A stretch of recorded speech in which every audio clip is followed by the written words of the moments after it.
pessoal, e aí? Tudo bem? Como é que vocês estão? Tudo certo?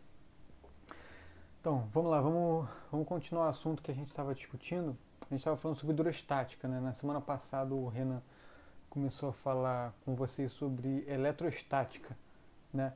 Já entrando nessa parte de eletromagnetismo, né?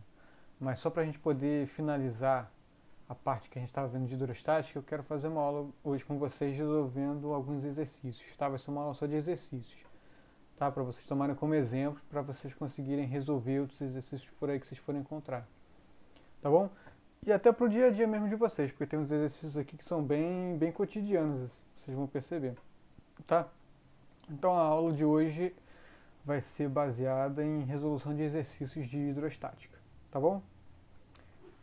Então, beleza, né? Só para título de introdução, né? Nessa foto aqui, vocês veem as cores ficam diferentes, né? Porque não sei porquê, mas o programa que eu uso para poder gravar, ele acaba mudando as cores, né? O que é amarelo, aliás, o que é azul acaba ficando meio vermelho e o que é meio vermelho acaba ficando meio azul. Não sei por que ele faz isso. Mas para mim aparece aqui um iceberg no oceano. Para vocês deve estar aparecendo algo meio amarelo. Mas eu tenho então um iceberg no oceano, né? E a gente percebe que ele tá flutuando, né?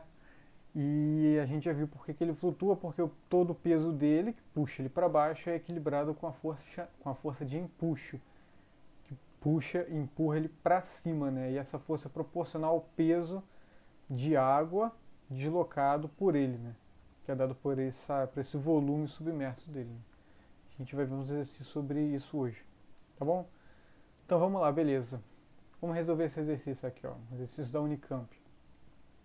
O mergulhador persegue um peixe 5 metros abaixo da superfície de um lago. O peixe foge da posição A e se esconde em uma gruta na posição B, como mostra a figura. Bom, vamos lá. Sabendo que a pressão atmosférica na superfície da água, aqui em cima, vale 10 elevado a 5 newtons por metro quadrado e a gravidade a gente aproxima para 10 metros por segundo ao quadrado, pergunta-se qual a pressão sobre o mergulhador? Né? Isso é uma pergunta. E outra pergunta é qual a variação de pressão sobre o peixe entre as posições A e B? Né? Beleza, então qual é a pressão sobre o mergulhador? Né? Se o mergulhador estivesse aqui em cima da água, qual seria a pressão sobre ele? Seria a pressão atmosférica, aqui em cima. Né?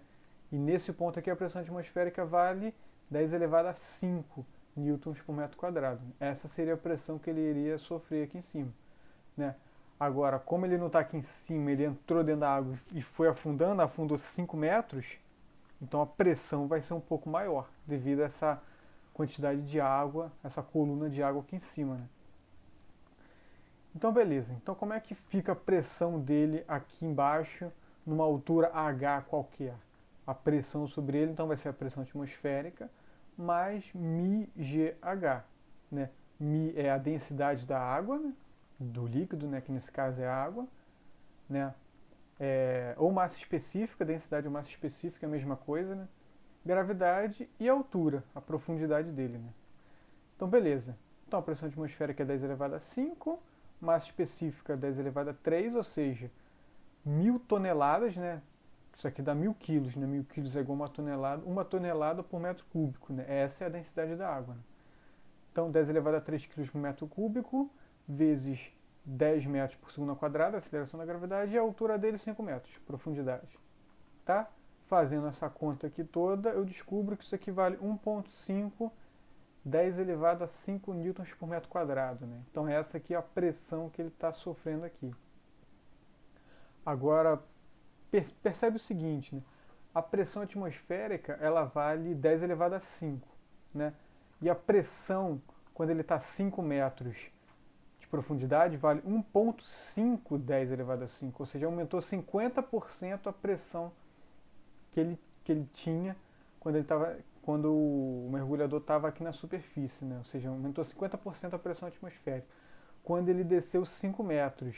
Se vocês fizerem a conta, se ele estivesse a 10 metros, bota aqui 10 metros aqui. Você vai perceber que a pressão que ele vai estar sofrendo vai ser de 2 vezes 10 elevado a 5 newtons por metro quadrado, ou seja, dobrou a pressão atmosférica. né? E isso é uma característica interessante da água, né? A cada 10 metros que você afunda, a pressão dobra, a pressão atmosférica dobra, né? A pressão que exercita sobre você aumenta de uma atmosfera, nesse sentido, tá bom? Beleza. Então essa aqui vai ser a pressão que vai estar atuando sobre ele, né? Pergunta da letra B é: qual a variação de pressão sobre o peixe entre as posições A e B, né? Por essa equação aqui, a gente já vê que a pressão varia só em função da altura, né? Se aumenta a profundidade, maior pressão. Se diminui, menor pressão, né? Do ponto A para o ponto B, a profundidade dele para a superfície continua a mesma, né? Por mais que a profundidade do ponto B, aliás, a distância do peixe no ponto B até o início dessa rocha aqui vale 1 metro, mas a profundidade dele para a superfície vale 5 metros, porque ele está na mesma altura quando ele estava na posição A, né? Então a pressão do peixe na posição B e na posição A é a mesma pressão, né? Vocês podem verificar isso de uma forma, quando vocês estiverem numa piscina, por exemplo. Imagina que tem uma pessoa boiando na piscina. Tem uma pessoa boiando na piscina, tá? Então o que você faz? Fica do lado da pessoa e afunda uma determinada profundidade. Você vai sentir uma certa pressão no seu ouvido, certo?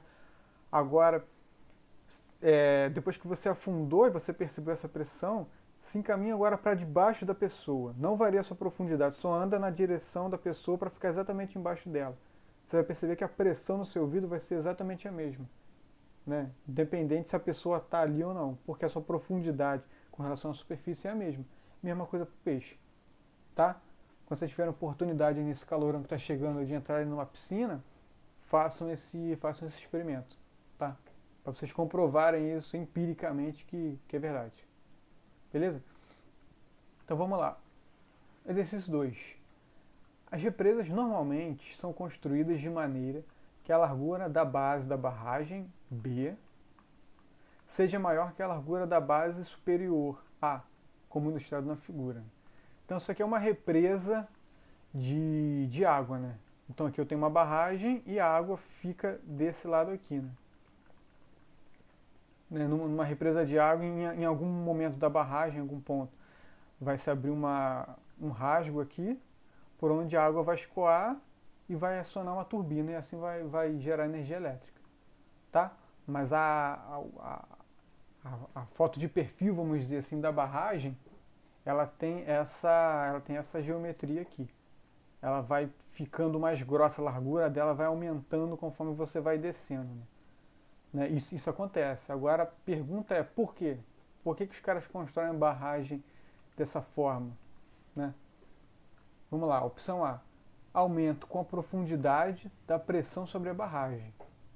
Sim, é verdade. Só lembrando aqui, a pressão em qualquer ponto aqui da barragem, né, é igual a pressão atmosférica, que vai atuar aqui em cima dela, mas o μgh. H é a profundidade. Então, quanto maior o H, maior a pressão, né? Se vocês lembrarem de matemática, isso daqui é uma função do primeiro grau, né? Se eu for plotar um gráfico P no eixo Y e H no eixo X, isso aqui vai dar a equação de uma reta, né? Então a pressão varia linearmente com a profundidade, né? E essa daqui já calhou de ser a resposta certa, né? Com a pressão vai aumentando de forma linear, a largura da barragem também vai aumentando de forma linear, ou seja, de uma forma reta em função, com uma reta, né, em função da profundidade aqui, tá? Mas vamos ver as outras opções aqui. Diminuição com a profundidade da pressão da água sobre a barragem. Não é verdade, aumenta, né? Aumento com a profundidade do empuxo exercido pela água. Não faz nem sentido aqui, né? Porque a barragem ela não está submersa, né? Tem água desse lado aqui, mas desse outro lado aqui não tem água. Desse outro lado aqui não tem nada, né? Então não é verdade isso. Diminuição com a profundidade do empuxo. Mesma coisa. Não tem nada de empuxo aqui. E diminuição com a profundidade da viscosidade da água. Também não é verdade, né? A viscosidade a gente não chegou a mencionar, porque a viscosidade é uma propriedade de fluidos quando os fluidos estão em movimento, né? Então, o que seria essa viscosidade? No jargão popular, né, está associado ao quão grosso ou quão fino um fluido é. Né? Se você pega, por exemplo, um copo d'água e você bota uma colher lá dentro e começa a mexer com uma determinada velocidade, você vai perceber uma certa resistência que a água oferece para ela se colocar em movimento. Né? Você vai precisar fazer uma certa força para ficar mexendo a colher dentro do pote de água. Beleza. Agora pega o mesmo pote, só que agora com mel, por exemplo. Bota a colher e fica mexendo. Você vai perceber que você vai precisar fazer muito mais força para você mexer o mel do que mexer a água. Porque o mel ele é mais grosso, ou em outras palavras, ele é mais viscoso do que a água. Né? Então, viscosidade é isso. Né? Essa característica que o fluido tem de resistir ao movimento. Né? Como o mel resiste mais a alteração de movimento do que a água, então você precisa fazer mais força para você conseguir mexer uma colher dentro do pó de mel. Tá? Isso é viscosidade. Mas não tem nada a ver com viscosidade aqui. Né? Até porque a água tá parada aqui, na barragem. Tá na represa. Beleza? Então, resposta, letra A. Tá? Questão 3 agora. Suponha que o sangue tenha a mesma densidade que a água e que o coração seja uma bomba capaz de bombeá-la a uma pressão de 150 milímetros de mercúrio acima da pressão atmosférica. Né?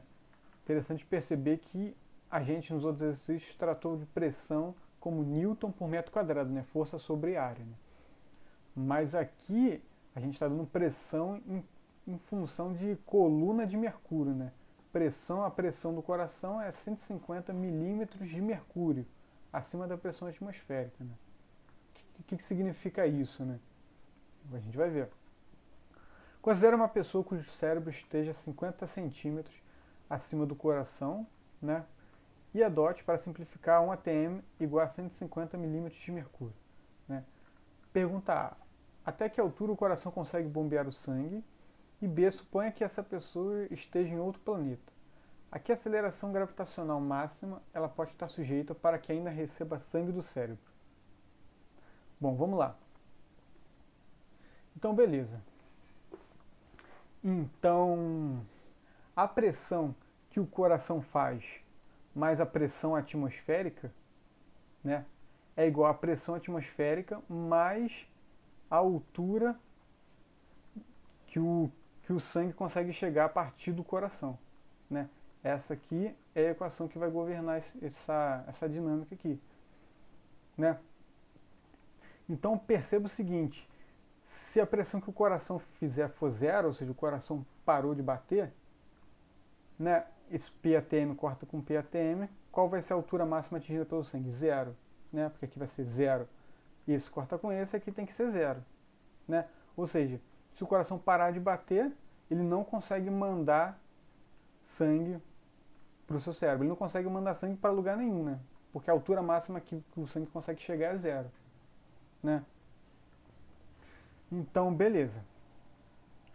Mas o que a gente quer saber agora é qual a altura máxima, não é isso que ele quer saber? É qual a altura máxima que o coração consegue mandar, sabendo que a pressão feita sobre ele é de 150 milímetros de mercúrio. Né? Então, agora a gente tem que fazer uma equivalência de unidade. Né? A gente sabe que um ATM equivale a 10 elevado a 5 newtons por metro quadrado. Né?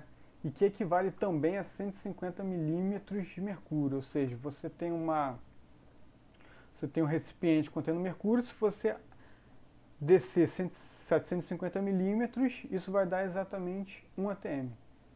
Né? Então, se você tem um recipiente de mercúrio onde na superfície você tem 1 atm, que é a pressão atmosférica, se você desce 750 milímetros, a pressão agora nesse ponto vai ser de 2 atm, você ganhou 1 atm. Né? E isso equivale a 10 elevado a 5 newtons por metro quadrado. Né? Então a pressão do coração, ao invés de ele dar em newtons por metro quadrado, o exercício deu em milímetros de mercúrio, 150.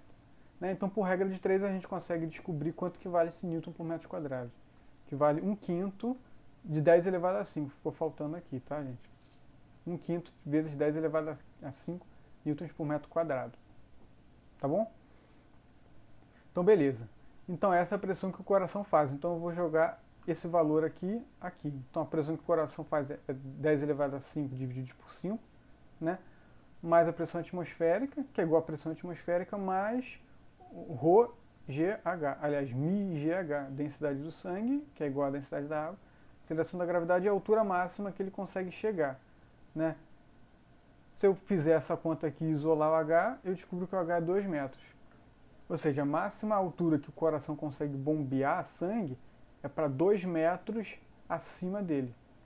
Acima disso ele não consegue bombear, ele não tem pressão suficiente para conseguir mandar sangue lá para cima.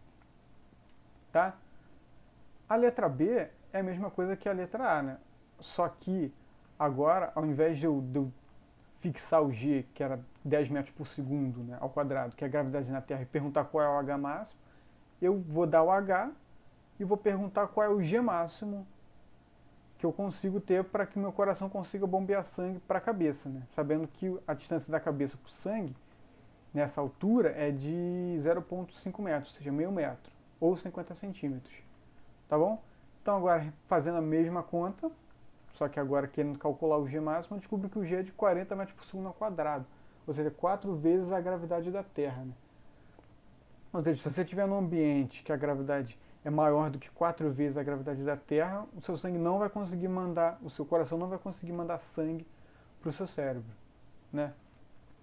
Então fiquem espertos aí na hora que vocês forem viajar para outro planeta nas férias aí para ficar ligado nisso, né? Nada de gravidade acima de 40 metros por segundo ao quadrado, beleza? Beleza. Próximo exercício. Próximo exercício eu vou gravar no outro vídeo, beleza? Para não ficar muito longo esse vídeo aqui. Beleza, gente? Então é isso. Espero que tenham gostado desse vídeo e no próximo a gente continua com mais os exercícios. Beleza?